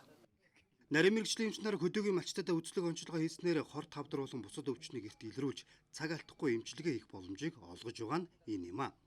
Малчтын 60-70% нь элэг бөөрийн архаг өрсөлдөй гэсэн онш тогтоогдсон байна.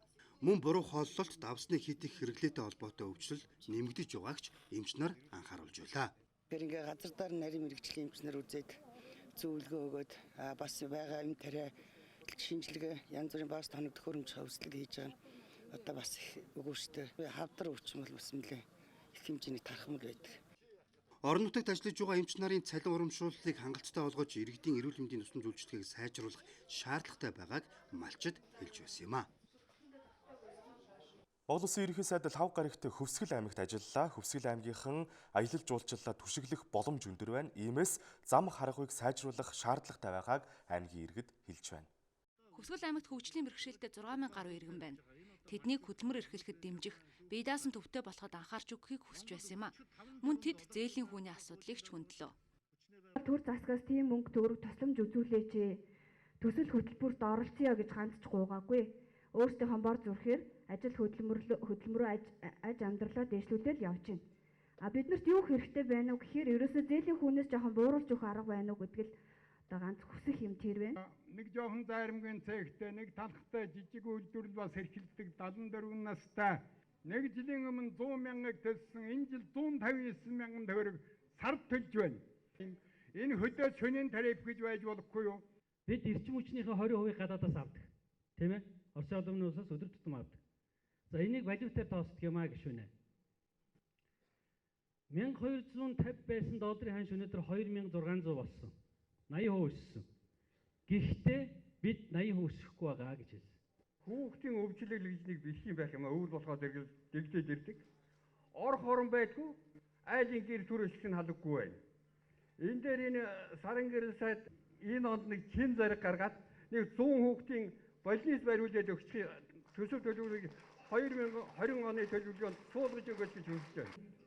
Би эмнэлгийн үйл ажиллагаатай газар дээр нь явж танилцаад үнэхээр хүүхдийн эмнэлгийн тусламж үйлчилгээний хүртээмж Хөвсгөл аймагт хангалтгүй байгаа нь тодорхой байгаа. Тийм учраас 2020 оны төсөв хэлэлцэж байгаа энэ үед эрүүл мэндийн яамны зүгээс 100 ортой эмнэлэг одоо байгуулах энэ санхүүжилтийн сандаа бол сангийн яамдаа тавьсан байгаа. Ажлын байр бий болгохтой холбоотойгоор орлого бий болгохтой холбоотойгоор иргэдийн жижиг зээлийн дэмжигтэй холбоотойгоор 20 тэрбум төгрөгийг хөдөлмөртийн дэмжих санд улсын төсвөөс одоо зориуд бас оруулж байгаа. Энэ жил бид хөдөлмөртийн дэв сангийнхаа орлогыг авч үзээд танаа дээр бас 100 сая төгрөгийн жижиг зээлийн их усэр одоо нэмэгдүүлж өгсөн. Одоо энэ Аспар Майман гэж компаниг Монгол төр хууль бусаар Монголын улсын нөөцөөр стратегийн ордог улсын нөөцөөр ашигласан талбай дээр хууль бусаар орсон. Монголын одоо тэр яг уурхаан дээр амьдардаг 150 хүн одоо энийг дамжуулаад өгөөч гэж одоо гар үсгээ зурж надаар дамжуулж байгаа. Танаа Хөвсгөл баялгаа болгоо нүрэлсэн. Улсын төсвийн хаагуул хийсэн стратегийн ордог Монгол. Энийг одоо хэдэн нөхдүүд лобби бүлэг болоод тий юу яцсан? Хувьцаа гаргаад тэгээ хувьцаа эзэм шигчгээд өөрсдөө нэрэлцэн тэгээд хулгаагаар одоо тий эрдэнэт ортол тээвэрлээд ингээд одоо зөөж байгаа. Бидний идэж байгаа талх махсууны үн гаднаас худалдаа авдаг шатхуунаас шууд хамааралтай. Дэлхийн зах зээл дээр нефтийн үн өсгөд дагаад л ургийн иргэлийн бараа бүтээгдэхүүний үн өсөж байдаг. Ийм эмзэг байдлыг халахын тулд 2023 онд Монгол улс нефтийн үйлдвэрээ ашиглалтанд оруулна гэдгийг ерөнхий сайд хэллээ. Мөн Хөвсгөл аймгийг аялал жуулчлалын чиглэлээр хөгжүүлэх шийдвэр танилцууллаа. Хөвсгөл нүүр орчмын бүсийг эко аялал жуулчлалын бүс болгон хөгжүүлэх тухайгээд 8 сарын 21-ний засгийн газрын тогтоол болсон. Энэ одоо Хөвсгөл далайтай холбоотой хамгийн анхны тогтоол. Нийтдээ 55 тэрбум төгрөг зарна гэж одоо ингэж засгийн газар баталсан. Хөвсгөл нуурын баруун иргэн аялал жуулчлалын бүсийг цахилгаан эрчим хүчээр бүрэн хангана гэж. Эрчим хүчээр 3-4 км газар эрчим хүч татах хэрэгтэй юм билээ шүү дээ, тийм ээ? Тэр хангагдана. Хатгал жанхаа тоогдох чиглэл 37.9 км хатуу хүчтэй зам тавина гэдээ орсон байна. Энэ зам ирэх жилээс эхэлнэ. Хөвсгөлчүүд дулааны станцын өргөтгөлийн санхүүжилтийг шийдвэрлэж өгөх хүсэлт гаргасан мөн хөгжим драмын театргүй. Соёл урлаг, соён гэгэрлийн ажилд анхаарч хөгжим драмын театрын зураг төсөл нь бэлэн болсон учраас бүтээн байгуулалтыг дэмжиж өгөхийг хүсэж байлаа. Онцлох хөтөлбөрөөр пүрэв гарагт хүрсэн мэдээллүүдээр үргэлжилж байна.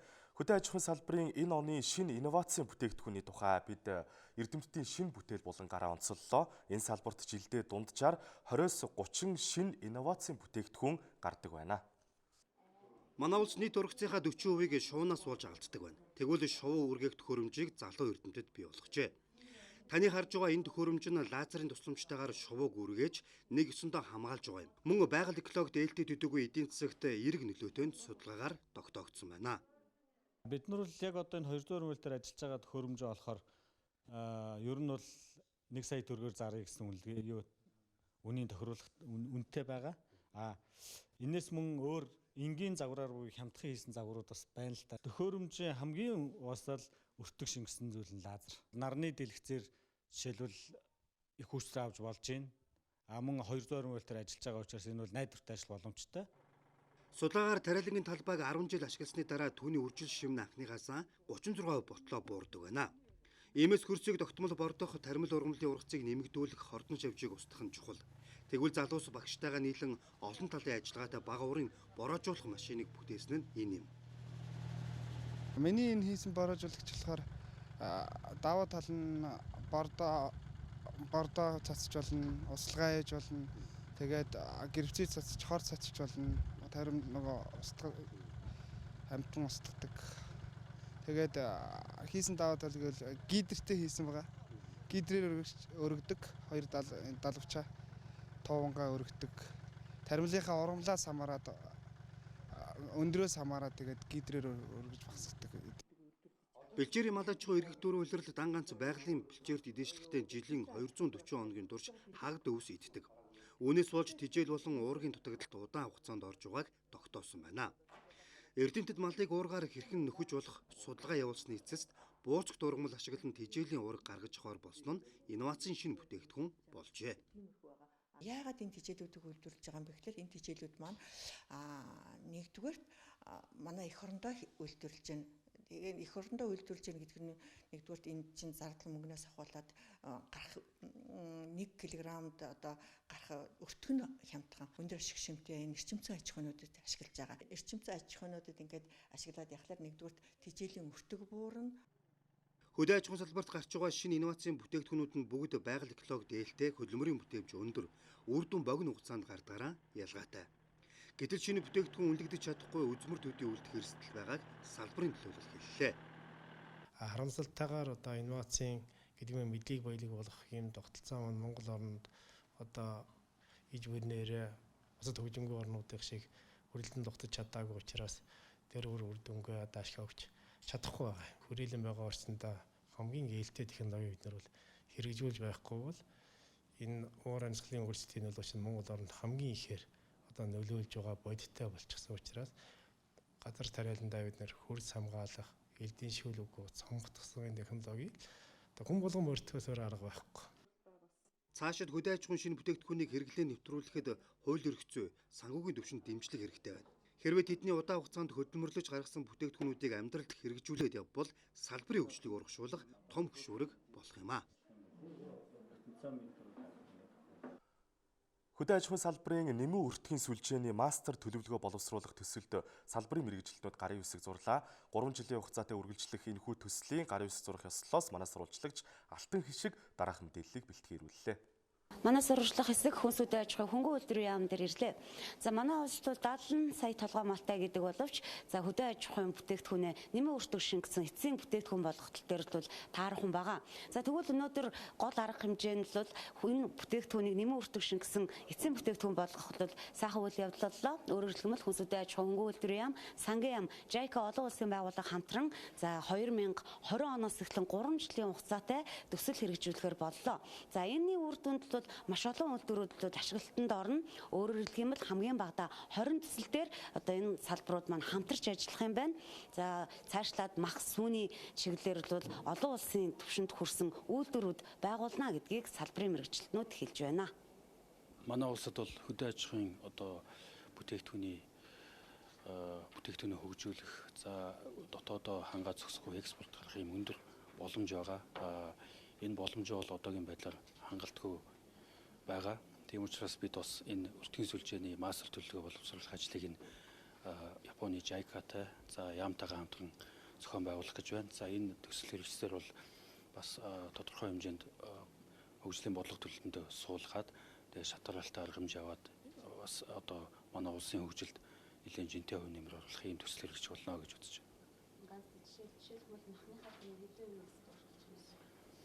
За махны экспортын тал дээр бол ер нь бол гол нь дотоодынхон нөөц олцыг хангах нь чухал байгаа. За экспорт гаргахын тулд бид нар бас нэлээд одоо технологийн болон чанарын өндөр одоо даваг давж иж энэ махыг экспортлох ёстой. За Япон улстай бол эдийн засгийн түншлэлийн хилцээртэй байгаа.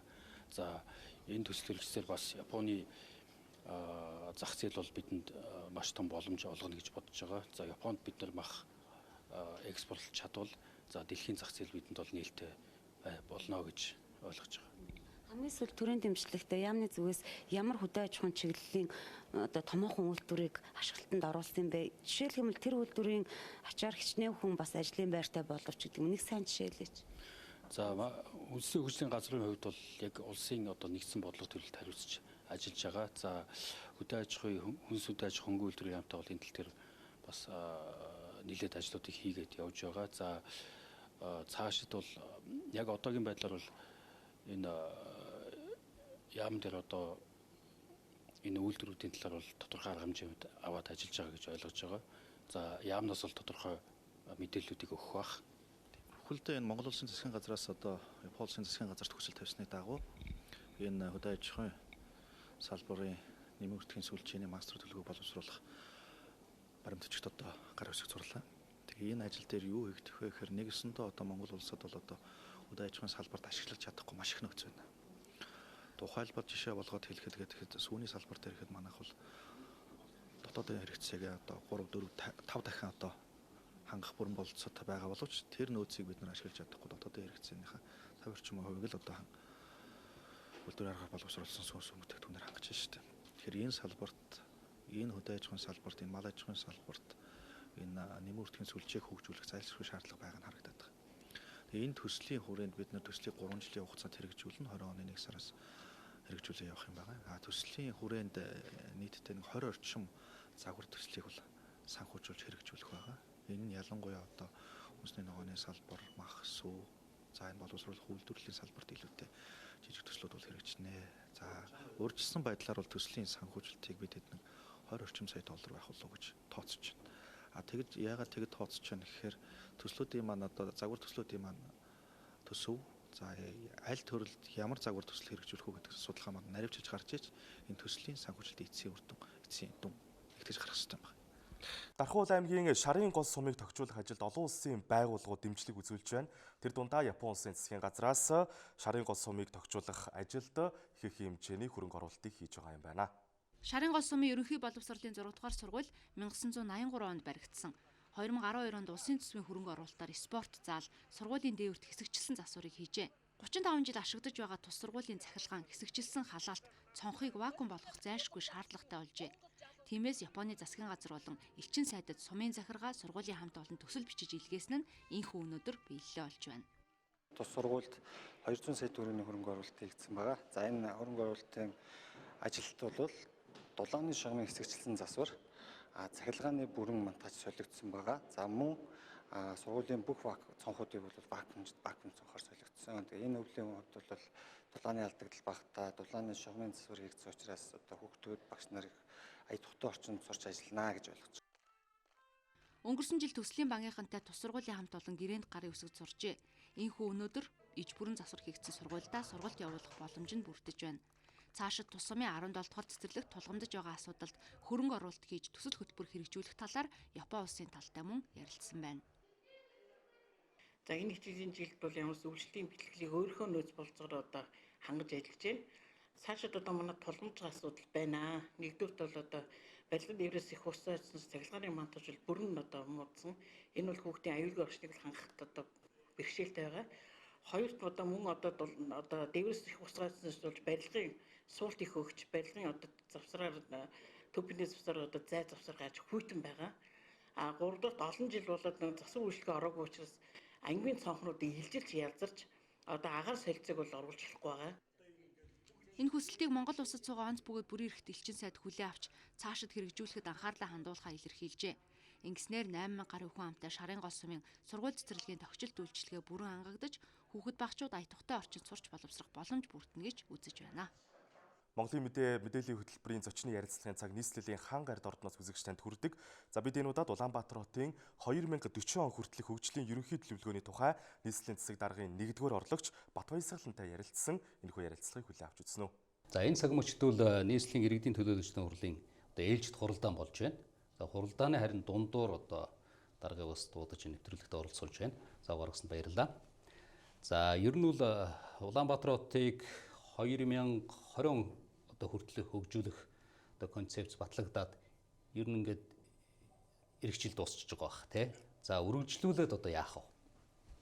За яг одоо нийслэлийн иргэдийн төлөөлөгчдийн хуралдаж байгаа. За энэ дээр бол хамгийн ихний асуудал бол Улаанбаатар хотыг 2040 он хүртэл хөгжлийн ерөнхий төлөвлөгөөний концепц хэлэлцэгдэж байгаа. За Монгол улсын засгийн газраар ерөнхий одоо эх 20 жилийнхаа концепц буюу үзэл баримтлалаа батлуулах ийм одоо хуультай. Тэгээ 2020 онд энэ 2020 он хүртэл хөгжүүлэх ерөнхий төлөвлөгөө маань хугацаанд дуусах мөчид бол улсын их хурлаар ерөнхий төлөвлөгөөг бол боловсруулж батлуулах ийм одоо шинэ хууль тогтоомжтой. Ер нь та бүхэн мэдэх бах анх бол 1954 онд Монгол улсын нийслэл Улаанбаатар хотыг анх хөгжүүлэх ерөнхий төлөвлөгөө бол батлагдчихсэн. За энэ бол тухайн үеийн зөвлөлт толгойд улсын нийслэл Москва хотын Проград институт анх 54 онд за тэгээд үргэлжлүүлээд 4 удаагийн ерөнхий төлөвлөгөөг бол боловсруулж баталж ирсэн ийм түүхтэй байдаг. За сүүлийн одоо зах зээлийн эдийн засаг руу бид нэр шилжсэний дараа бас Монгол улсын одоо инженерүүд, архитекторууд, за мөн одоо эрдэмтэн судлаачид бол одоо тухайн үеийн Монгол улсынхаа одоо нөөц бололцоо өөрсдийнхөө одоо бас төлөвлөлтийг хийж энэ 2002-оос 2020 он хүртэлх хөгжлийн ерөнхий төлөвлөгөөг бол Монгол улсын засгийн газраар батлуулж ирсэн юм түүхтэй 2003 онд. Тэгээ өнөөдөр бид нар эх жил одоо дуусах ерөнхий төлөвлөгөөгөө шинжилэн одоо боловсруулж. Ер нь бид нар цааш 20 жилд хаашаа тэмүүлэх ёстой юм бэ гэдэг ийм хөгжлийнхөө концепцийг боловсруулж нийслэлийн иргэдийн төлөөлөгчдийн хуралд танилцуулж байгаа.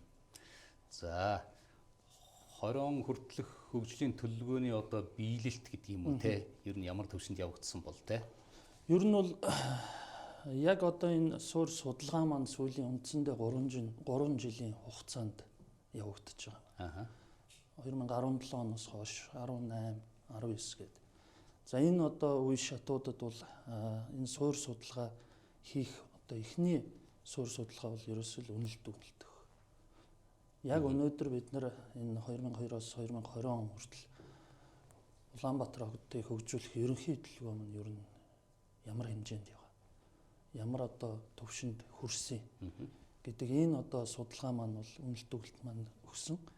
Хэд хэдэн хүчин зүйлүүд бол нөлөөлж бас өнөөдрийн одоо хөгжлийн ерөнхий төлөвлөгөө маань бас хэрэгжилт бас тааруу байх ийм дүн гарч байгаа. Жишээ нь гэхтэл одоо жишээ нь зүгээр энгийн яриа байдаг л биднээсээ дунд бол одоо Монгол улс нийслэл Улаанбаатар хот бол 500 мянган хүн амтай байна л гэж л одоо ярьж ирсэн. Одоо сая 500 хүрчлээ тий. Ер нь бол одоо ингээд альва улс орон хотуудын хөгжлийн чиг хандлагыг харахад бол ерөөсөө л одоо амьд организмтай яг адилхан хүнтэй адилхан хөгжил үргэлж одоо эсвэл сайн руу явдаг эсвэл одоо алдаа дутагдал гарсан байдаг юм. Тэгэхээр би яг сая хэлсэн ер нь хэд хэдэн юм хүчин зүйлүүд бол нөлөөсөн байдаг. Ягаад энэ 2020 он хүртэл хөгжлийн манай ерөнхий төлөвлөгөө маань бас алдаатай. Бид нар одоо ингээд харахад олон одоо шийдэх асуудлууд байна шүү дээ. Тэгэхээр энэ яагаад алдаа үүссэн бэ? Маш олон одоо хүчин зүйлүүд байна. Нэгдүгээрт нийгэм эдийн засгийн байдал бас их өсвөрөөр нөлөө үзүүлсэн байна. Одоо жишээлбэл 2000 оны эхээр яг энэ одоо дэлхийд даяараа ярьж байгаа энэ уур амьсгалын өөрчлөлтийн нөлөөлөл буюу манай нөгөө нүүдэлч ард түмний хамгийн том нөлөө үзүүлсэн зүйл бол энэ уур амьсгалын өөрчлөлт. Жишээлбэл зуд, ган. За энэ асуудлууд яаж юм гэхээр хүний одоо өөрийн одоо эдийн засаг нөгөө амжиргааны гол баталгаа болсон одоо мал аж ахуйн одоо асар том нөлөө үзүүлсэн. Маш ихээр одоо алдагдал төрснөөс жилд за хамгийн өндөр жилдээ 68800 хүн нүүж ирсэн байдаг байхгүй. Өнгөрсөн одоо энэ 10-аас 15 жилийн хугацааг харахаар тэгэхээр нөгөө өнөөдрийн одоо Монгол улсын эдийн засаг яг тэр одоо шууд нөлөө үзүүлж байгаа хүчин зүйлтэй зэрэгцэж нөгөө эдийн засгийн баталгаа буюу хөрөнгө оруулалтууд зэрэг одоо явж чадаагүй. Тийм учраас эхний сөрөг одоо нөлөө бол нэгдүгээрт энэ хөрөнгө оруулалт санхүүжилт яг одоо энэ хүчтэй өсөн нэмэгдэж байгаа хүн амтайгаа зэрэг явж чадаагүй. За хоёрт нь эргээд энэ одоо эдийн засгийн хөрөнгө оруулалттайгаа шууд нөлөө үзүүлж байгаа хийх ёстой ажлууд маань хөрөнгө оруулалт санхүүжилт байхгүйгээс бас батлагдахгүй маш удаан болсон. Нөгөө ерөнхийдөлгөө нь батлагдчихад байдаг. Хэрэгжүүлэх үйл ажиллагааны төлөвлөгөөгөө хөрөнгө одоо бусад одоо зүйлүүдээс хамаарат. Тэгээд араас нь одоо зэрэгцээд явах ёстой одоо олон ажлууд хийгдэж чадаагүй. Ийм дүгнэлтүүд төрж байгаа. Тэгээд дээр нь нэмэгдээд ер нь бол одоо бидний хамгийн чухал зүйл бол одоо энэ шинжлэх ухаанд суурилсан энэ төлөвлөлт гэдэг зүйл маань сүүлийн ер нь энэ одоо зах зээлийн нийгэм рүү шилжснээс хойш одоо бас том алдаа болчихсон. Тэгээ яг одоо энэ концепцийг боловсруулах одоо энэ хүрээнд бол бид нар саяны хэлдэг 17 оноос хойш бол ерөөсөө л энэ Монголынхаа бүх эрдэмтэд яг энэ хот төлөвлөлтөг мэрэгжлийн одоо энэ шинжлэх ухааны одоо суур болсон архитекторууд, инженерүүдтэй одоо ажиллаж байгаа. Тэгээ өнгөрсөн хугацаанд Монголын архитекторуудын нэгдсэн хэвлэл за мөн одоо зөвлөх архитекторууд гэдэг маш олон одоо хүний хүч хөдөлмөр шингэсэн юм концепцийг бол танилцуулж байгаа юм л. Тэгэхээр бид нар бол яг энэ концепцийн хүрээнд бол 6 одоо том стратеги, хөгжлийн стратегийг бол чиглүүлж байгаа. Түрүүн хэлсэн уур амьсгалын өөрчлөлт хүртэл одоо хөдөө орон нутагт нөлөөлөхөд шууд нийслэлд нөлөөлж шүү дээ. Тийм учраас бол ерөөсөө энэ хөгжлийн 6 том стратегийг бол энэ Улаанбаатар хотын цаашдын 20 жилийн гол суурь юм а гэж үзэж байгаа. Тэгээ нэгдүгээрт бол энэ байгаль нийгэм эдийн засгийн одоо доктортой хөгжлийг бол байлгах хэрэгтэй. Энэ хүн өөрөө тэр чигтээ байгальд шууд хамааралтай. Улаанбаатар хот өөрөө энэ байгаль орчинтой эдийн засагтайгаа шууд хамааралтай юм а гэж үзэж байгаа. Тэгээд хоёрт нь энэ одоо ингээд төлөвлөлтийн хамгийн чухал одоо зүйл бол энэ суурьшил. Тэгээ орон зай энэ маш том одоо цогц байх хэрэгтэй. Өөрөө хот маань. Одоо ингээд харахад бид нар 4 уулын дунд тэгээ үндсэндээ нийт одоо хүн ам нь барилгацсан талбайд байгаад 40% байдаг. Бусд нь 60 одоо орчим хувь нь бол үндсэндээ дэд бүтцээс шууд хамааралтай. Одоо орчны маш том одоо бохирдол донд байж байгаа. Тэгэхээр энэ ерөөсөө энэ хүн ам өөрөө ахаад тэр амьдралын орчин нь өөрөө тэгш хүртээмжтэй байх хэрэгтэй тийм ээ. Төрийн үйлчилгээ болоод бусад бүх зүйл дээр аль ч орон зайд байсан иргэн өөрөө энэ тэгш хүртээмжтэй энэ үйлчилгээг хүртдэг ийм одоо зүйл байх хэрэгтэй. Дөрөвт нь болохоор бид нар өөрөө альва одоо нөөцөөс шууд хамааралж байгаа тийм ээ. Одоо би хамгийн наазахын жишээ бид нар Улаанбаатар хотыг усан хангамж гэдэг. Ерөөсөө энэ Улаанбаатар хот өөрөө ухаалаг нөөцөд маш одоо арив гамтай эрчим хүч гэдэг маш том нөөц байна тийм ээ. Тэрэндээ өөрөө ухаалаг тийм арив гамтай ийм одоо хот байх хэрэгтэй. Тэгэхээр бид нар өндөр одоо байшин өргөн одоо замаар хөгжлийг бол тодорхойлгоо болсон байна шүү дээ. Яаж одоо байгаль нийгэмдээ өөрөө энэ ээлтэй хот байх вэ гэдгээр л хөгжил тодорхойлогдож байна. Дээр нь түрүүний одоо миний бас дурдж ирсэн энэ байгаль нийгмийн эдийн засгийн өөрчлөлтөнд маш төсвөртэй хот байх хэрэгтэй. Ийм одоо олон зүйлүүд бол байгаа. Тэгэхээр ерөөсөө хөгжлийг өөрөө энэ одоо стратегийн хүрээнд олон одоо хийх ажлуудаар бол нөлөөлөх юм аа. Бүс нутагтай хүртэл одоо Аз бид нэр маш одоо чухал бүс нутагт байрлаж байгаа. Тийм учраас бол бүс нутагтай хүртэл одоо аялал жуулчлалын хувьд маш том одоо боломжийг нээсэн. Ийм л хот байхыг зорьсон концепцийг танилцуулж байгаа. Концепц маань ямар дараалалаар явагдах вэ? Одоо батлан хамгаалах биш барилга байгуулалтын яамны шинжилгээний техник технологийн зөвлөлөөр орно. За тэгээд Монгол Улсын засгийн газар хэлэлцэж батлана. Дараа нь эргээд яг одоо нарийн төлөвлөгөөрөө орох хэрэгтэй. Ингээд бид нэр ерөнхий төлөвлөгөөгөө эх одоо онд улсын их хурлаар батлуулах ийм одоо хуулийн дараалалтай. За баярлалаа. Эрхэм үзэгчдээ өдрийн хөтөлбөрийн энэ цагаар нийслэлийн засаг дарга 1-р урлагч Чамцангийн бат баясгалан оролцлоо. Үзэгч та бүхэнд өнгөрч байгаа 7 хоногт улсын хооронд болж өнгөрсөн онцлох үйл явдлын мэдээллийг танилцууллаа. Монголын мэдээллийн хөтөлбөр 7 хоног бүрийн даваагаас баасан гарагт үзэгч танд хүрэх болно.